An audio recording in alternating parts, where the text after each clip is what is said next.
Virzamies uz priekšu, ejam straujiem soļiem pie nākamās prezentācijas un nākamā stāsta, kas arī savā ziņā ir par atvieglošanu, par automatizāciju un par biznesa ikdienu. Tagad mēs arvien vairāk saskaramies ar dažādām IT sistēmām, tām ir jābūt validētām, certificētām, un tam ir vajadzīgi arī programmatūras certifikāti un vispārējais, ko vien var iedomāties. Bet kā tad turēt līdzi, kā tā teikt, izsekot, lai visi punktiņi ir salikti, izrādās ir programmatūras risinājums, ar ko nodarbojās Latvijas jaunu uzņēmums Fire. Tas gan nav īstais stāsta temats šodien, bet šo uzņēmumu pārstāv nākamā drosmīgā runātāja. Viņi stāstīs par to, kā pārvarēt šķietami nepārvaramus izaicinājumus un ka tas grūtais brīdis patiesībā iespējams ir durvis uz to panākumu ceļu. Dāmas un kungi, sagaidām uz skatuves Fire līdzdibinātāju un Riga Tech Girls COO Elvīra Zeltānē. Čau, Elvīra! Sveiki, paldies! Nu ko? Esi gatava? Jā, Tad ielpo, ielpojam un aiziet. Es vēlētos sākt ar to, ka es jums vēlos uzdot 3 jautājumus, par kuriem varbūt padomāt pie sevis. Pie sevis iekšēji un tā godīgi. Pirmiem esot, vai jums ir bijusi kādreiz kāda situācija, kur jūs vēlaties realizēt kādu ideju, taču jūs neesat to realizējuši, jo sapratuši vienā brīdī, ja tas neizdosies, tas risks ir pārāk liels, varbūt man to nedarīt. Varbūt jums ir bijusi situācija, kurā jūs varbūt esat sākuši realizēt kādu ideju un jūs esat saskārušies ar šķēršļiem. Varbūt ir bijuši cilvēki, kas jums netic, tie varbūt investori, kas jums netic, un jūs sākat vienā brīdī pat noticēt tam un domāt, varbūt man padoties. Vai varbūt jūs jau esat bijuši cauri uzņēmējdarbības procesam, jau realizējuši kādu ideju, bet tad vienā brīdī tas nav izdevies kādu iemeslu pēc. Un tagad, kad jums ir jaunas idejas, jūs esat sabijušies un domājuši, vai tiešām man mēģināt vēlreiz, jo man iepriekš neizdevās un man ir bail, ka man neizdosies atkal. Un tas, ko es vēlos pateikt no sevis, ir, ka jūs neesat vieni. Arī es esmu visām tam situācijām gājusi cauri, citreiz pat vienlaicīgi visām 3.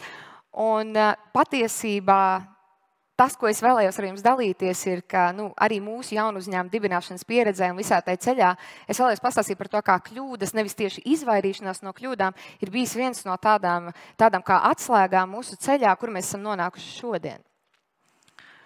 Un, lai pastāstītu mazliet par to, kur mēs sākām, tad 2023. gada vasarā es un mans līdzdibinātājs, kas ir arī mans vīrs, starp citu, mēs strādājām iepriekšējos savos uzņēmumos, un mēs pamanījām, ka Covid laikā uzņēmums sapirkās ļoti daudz SaaS licences, un vienā brīdī viņi vairs nevarēja izsekot līdzi, ko viņi pērk, cik viņi maksā par to, kurš vispār izmanto tos rīkus. Un vēl labākajā gadījumā bija ļoti daudz situācijas, kur, teiksim, darbinieks aizgāja no darba, un pēc pāris mēnešiem viņš saprata, ka viņš joprojām piekļūst LinkedIn accountam, kas ir uzņēmumā, un mēs saprotam, tas ir liels kiberdrošības pārkāpums. Un par SaaS licencēm, ka es runāju, tie ir šie risinājumi, ko jūs redzat uz ekrāna, tie ir Zoom, ko mēs izmantojam, lai sazvanītos ar kolēģiem, tas ir Slack, Gmail, tas pats LinkedIn, ChatGPT, visi rīki, kurus mēs izmantojam tajā brīdī, kad mēs strādājam ar kolēģiem attālināti vai uz vietas. Un principā tas, kā tie uzņēmumi tajā laikā risināja to, viņi mēģināja sakārtot Excel failu, ierakstīt visu, ko viņi ir sapirkuši, un tad gāja pie kolēģiem un prasīja, klausies, tu izmanto to Canvu, mums viņu vispār vajag pirkt vēl? Saprotiet paši, ka tas nav efektīvi, tie nav reāli dati, un principā tas paver diezgan liels finansiāls riskus uzņēmumam, un tas arī paver diezgan liels kiberdrošības riskus. Mēs ar vīru bijām ļoti uzņēmības pilni tajā brīdī. Tas nebūtu mūsu pirmais uzņēmējdarbības projekts. Mēs nolēmām šo problēmu risināt. Un mēs sākām pie problēmas validācijas. Mēs gājām pie vairāk kā 40 uzņēmumiem. Mēs mēģinājām saprast, vai tā ir problēma. Mēs nonācām līdz tādiem uzņēmumiem kā Fujitsu, Sony, Heineken, lieli pasaules uzņēmumi, kuri visi teica kā viens, jā, tā ir liela problēma, mēs nezinām, kā to atrisināt, un ja jūs šo risinājumu izveidosiet, tad mēs viņu pirksim. Izklausās jau super. Un mēs ļoti ātri atradām savu tehnisko direktoru no Y Combinator akceleratoru līdzdibinātāju pūļa, kuri arī meklē uzņēmums, kam pievienoties. Mēs trietā nedēļas laikā jau uztaisījām pirmo iterāciju produktam, kur vēl pēc nedēļas mēs dabūjām pirmo lietotāju. Un mēs viņam ietaupījām €200 Microsoft licencēs.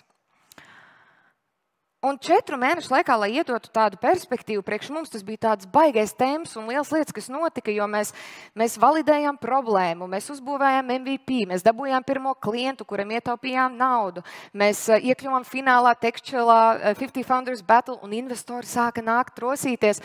Un mums likās, viss taču iet pēc grāmatas, viss ir pareizi, mēs jutāmies neapturami, vai ne? Un kas var noiet greizi? Tas ir labākais jautājums, ko uzdot, jo varbūt jūs esat redzējuši kādreiz arī šo līkni. Un tā reprezentē Dunning-Krieger efektu, un tas moments, kur tajā brīdī mēs bijām, tas bija pašā augšā.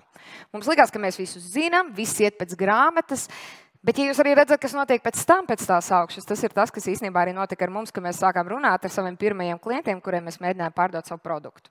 Tā realitāte, diemžēl, ir tāda, ka tu sāc darbu jaunā nozarē, kuru tu varbūt nepārzini.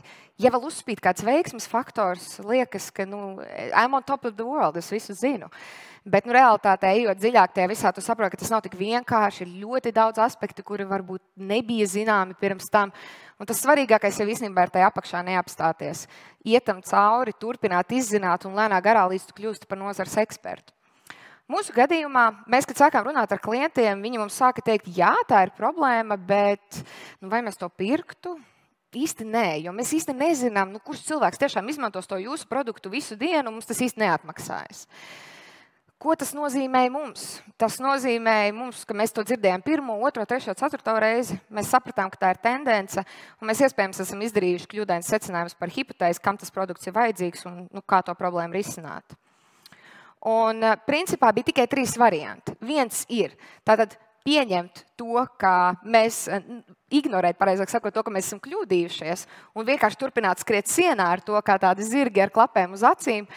Otrs variants ir pieņemt, ka mēs esam kļūdījušies un vienkārši izbeigt visu šo pasākumu, jo nevienam taču to nevajag, vai ne? Vai varbūt ir 3. variants tomēr? Pieņemt, ka mēs esam kļūdījušies, izdarījuši kļūdainus secinājumus, bet varbūt paskatīties, vai ir alternatīvs veids. Varbūt tas ir cits cilvēks, kam patiesībā tā problēma ir sāpīgāka. Vai veids, kā mēs risinām problēmu, varbūt ir īstenībā citādāks, kā mēs to esam izdomājuši. Un tas arī ir tas, ko mēs darījām. Mēs sākām iet atpakaļ pie uzņēmumiem, mēs gājām pie industrijas ekspertiem, mēs gājām pie asociācijām uz pasākumiem, neskaitāmas stundas, lai pētītu to problēmu dziļāk, industriju, cilvēkus. Un tad vienā reizē caur tām daudzajām sarunām viens celtniecības nozares pārstāvs mums teica, man pašam to nevajag, bet man ir IT ārpakalpojumu uzņēmums, kurš mums pārvalda to visu. Varbūt jūs varētu ar viņiem parunāt. Un tad, kad mēs ar viņiem parunājām, tad mēs pirmo reizi dzirdējām atbildi, jā, mums to vajag vakar. Un ne tikai mums to vajag vakar. Tas ir kaut kas tāds, ko mēs izmantojam, lai apkalpotu visus savus klientus ikdienā. Un tā mēs nonācām līdz tādai nozarei, kas saucās Managed Service Providers, jeb pārvaldīto pakalpojumu sniedzēji. Un tā, kad mēs ar viņiem sākām runāt, patiesībā katrs no viņiem teica, ka tas ir vajadzīgs, jo tā principā būtība ir, ka viņi ārpakalpojumā pārvalda savu klientu infrastruktūru attālināti, un viņi neredz šo mākoņu pakalpojumu daļu. Tiklīdz klients ieiet interneta brauzerī, viņi vairs neredz, kurā mājaslapā viņš iet un kur viņš logojas, un veidojas tāda lieta kā shadow SaaS. Un viss jau forši. Mēs jutāmies, ka mēs esam savu problēmu atrisinājuši, jo viņiem interesē, vai ne? Un mēs redzam to potenciālu, tirgus ir liels, bet ir bija maza problēma. Latvijā tie bija saskaitāmi šādi MSP uzņēmumi Baltijā uz vienas rokas pirkstiem, un reālais tirgus ir tikai Amerika, Lielbritānija, Skandināvija un Benelux valstis. Un tagad iedomājieties situāciju, kur mēs esam 2 latvieši, viens ukrainis, kas ir Ukrainā atrodas. Ko mēs zinām no šādiem lieliem tirgiem? Neko. Mums nav industrijas pieredze nekas. Tas ir nākamais izaicinājums. Mēs sapratām, ka mēs visu zināt paši nevaram, un mēs sākām rakstīt pasaules līmeņa šīs nozares ekspertiem, un par laimi viens atsaucās. Viens atsaucās vārdā Lens Dikostanzo, viņš ir no Bostonas, un viņš ir bijis viceprezidents multimiljardu uzņēmumos šajā nozarē, kurus arī izmanto šie MSP. Un viņš ne tikai mums palīdzēja izprast nozari, nošeipot to produktu, saprast, kas tur ir, bet mums tā sinerģija bija tik laba un tik līdzīgs tas skatījums to, ka viņš pievienojās mūsu komentē kā līdzdibinātājs. Tagad mēs esam 4. Un ne tikai mēs esam 4, bet mēs esam izauguši jau līdz 6. Mūsu pirmie klienti patiesībā ir Amerikā, gan lietotāji, gan arī tādi, kas gaida rindā nopirkt šo produktu tajā brīdī, kad būs pirmā relīze. Mūs aicina Amerikā uz konferencēm, runāt un stāstīt par savu produktu. Un patiesībā tas nav ceļš, ko mēs domājām, ka tas tā izvērtīsies. Un tad, kad mēs bieži domājam par tādu veiksmi un skatāmies uz uzņēmumiem, lasām sociālos tīklos vai mēdījos par tām visiem veiksmes stāstiem, mums liekas, ka tas ir tāds lineārs process. Bet realitātē, kā arī Egija stāstīja, Laura stāstīja, tas nekad nav lineārs process. Tas vienmēr ir pilns ar dažādu negaidītu pavērsienu, ar dažādām lietām, ko tu nekad pat aizdomājies nevarētu būt, un cilvēki, kas tevi apšauba, bet svarīgs ir tas ekipējums, ar ko jūs ejat šajā ceļā. Svarīgi ir redzēt to galu, un tad vienkārši kopā ar komandu saprast, ka tas ir normāli. Tas ir normāli, ka būs šie brīži, kad jūs sevi apšaubat, kad jūs citi apšaubīs, bet vienkārši iet uz priekšu. Un, kā jau es minēju, mēs arī nezinājām to savu ceļu. Mēs nezinājām, ka mūsu tirgus beigās būs Amerika. Un, ja tā varbūt piemetot no sevis arī par investoriem, Egija tā smuki stāstīja par tiem saviem izaicinājumiem, tad arī mums ir tie bijuši ļoti lieli izaicinājumi. Jo īstenībā strādājot nozarē, kuru varbūt nezinu šeit vietēji, tas ir liels izaicinājums. Bet runājot ar investoriem Amerikā, tas ir cits stāsts. Tāpēc varbūt tā vienkārši nav jūsu vieta tajā brīdī. Un tās 3 galvenās lietas, ko es vēlējos ar jums šo mazo stāstu, kur mēs pivotējām produktu un vispār atklājām pavisam citu ceļu, ir tas, ka pirmais kļūdīšanās, tās nav beigas, tas iespējams ir tikai sākums, jo arī mūsu gadījumā mēs varējām izbeigt, mēs varējām saprast, jā, mēs pieļāvām kļūdu šajā hipotēzē un vienkārši izbeigt to visu, bet ļoti bieži tieši tas, ka tu esi neatlaidīgs un meklē šīs iespējas, tas var pavērt pilnīgi jaunas durvis, ko jūs nekad nedomājāt. Un otrais punkts ir būt atvērtam, būt spējīgam vaicāt pēc palīdzības, nolikt to savu ego malā un brīdī arī pateikt, ka tu nesaproti varbūt visu, atļaut to īstenībā palīdzību paprasīt arī citiem. Jo, ja mēs nebūtu gājuši ne pie šiem uzņēmumiem, ne pie šiem industrijas ekspertiem, ne arī pie mūsu jaunā līdzdibinātāja, kurš mums ļoti palīdz izprast nozari, patiesībā mēs nebūtu nonākuši tur, ko mēs nezinājām. Un atbildes bieži slēpjas ārpus komforta zonas un arī esošā kontakta loka, jo mēs nevaram zināt to, ko patiesībā mēs nezinām, vai ne? Un pēdējais ir, ka šī komanda vienotā, tā ir ļoti nenovērtējama, jo, ja jūs kopā redzat to gala mērķi, kur ir jānonāk, tad tas jebkurš izaicinājums pa lielam ir nepārvarams. Un jūs nesatricina, līdz ar to tas ir daudz vieglāk iet cauri visiem šiem izaicinājumiem, kas patiesībā ir normāli. Un tad pašās beigās es gribēju atgriezties pie jautājuma atkal, vai jūs esat kādreiz domājuši par idejas realizāciju, bet varbūt sabijušies no kaut kādiem riskiem vai no kļūdīšanās. Tad es ceru, ka tagad pie sevis, padomājot par tām reizēm, kur varbūt ir bijusi kāda tā kļūda, jūs sapratīsiet, ka tā nebija kļūda. Tas vienkārši bija viens solis tuvāk jūsu veiksmes stāstam. Paldies! Elvīra, paldies tev!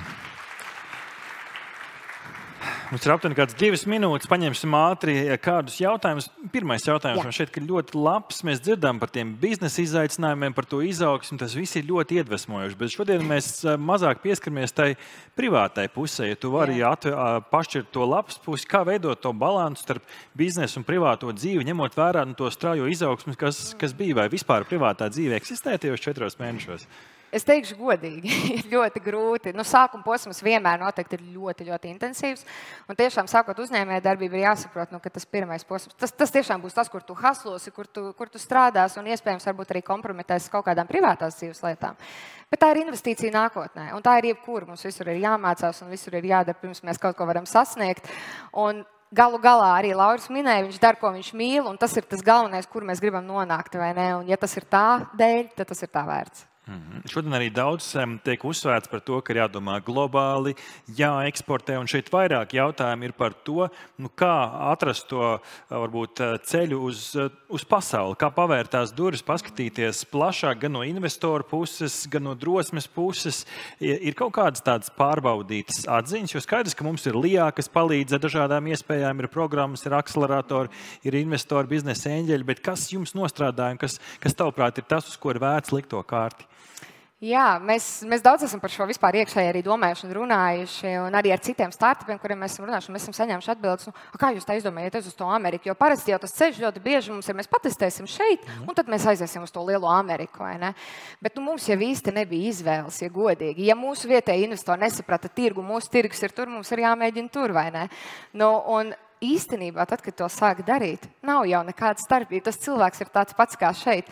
Un es pat īstenībā ļoti bieži iedrošinu cilvēkus. Ja jums tas mērķis ir globāls, pamēģiniet, varbūt uzrakstīt. Mums arī likās, ka uzrakstot pasaules līmeņa cilvēkam vai ne, ka viņš varētu neatbildēt, bet viņš atbildēja. Un jūs īstenībā nezināsiet, ja nepamēģināsiet. Tāpēc noteikti šī pieredze mums ir parādījusi to, ka tā Amerika ir aizsniedzamāka nekā patiesībā viņš šķiet. Pašā noslēgumā, kur labāk rakstīt? E-pasts, Instagrams, LinkedIn, TikTokā varbūt jāraksta mūsdienās jau?